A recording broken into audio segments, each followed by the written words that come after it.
Hey, it's Ryan with Parts Doctor, and today I'm going to show you how to replace the door bin on the Samsung refrigerator. Let's get started.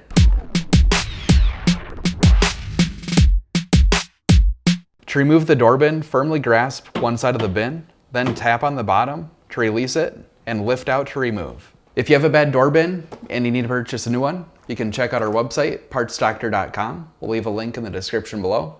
You want to make sure that you're searching with the model number from the tag on your refrigerator to make sure you get the correct part. Also, this part is side specific between the right and left sides, so please make sure that you're ordering the correct side. To install the door bin, align the tabs, then push down to secure it in place. So that's it for this video. If you have any tips or tricks of your own, let us know in the comments below. And if you like fixing things, please consider subscribing.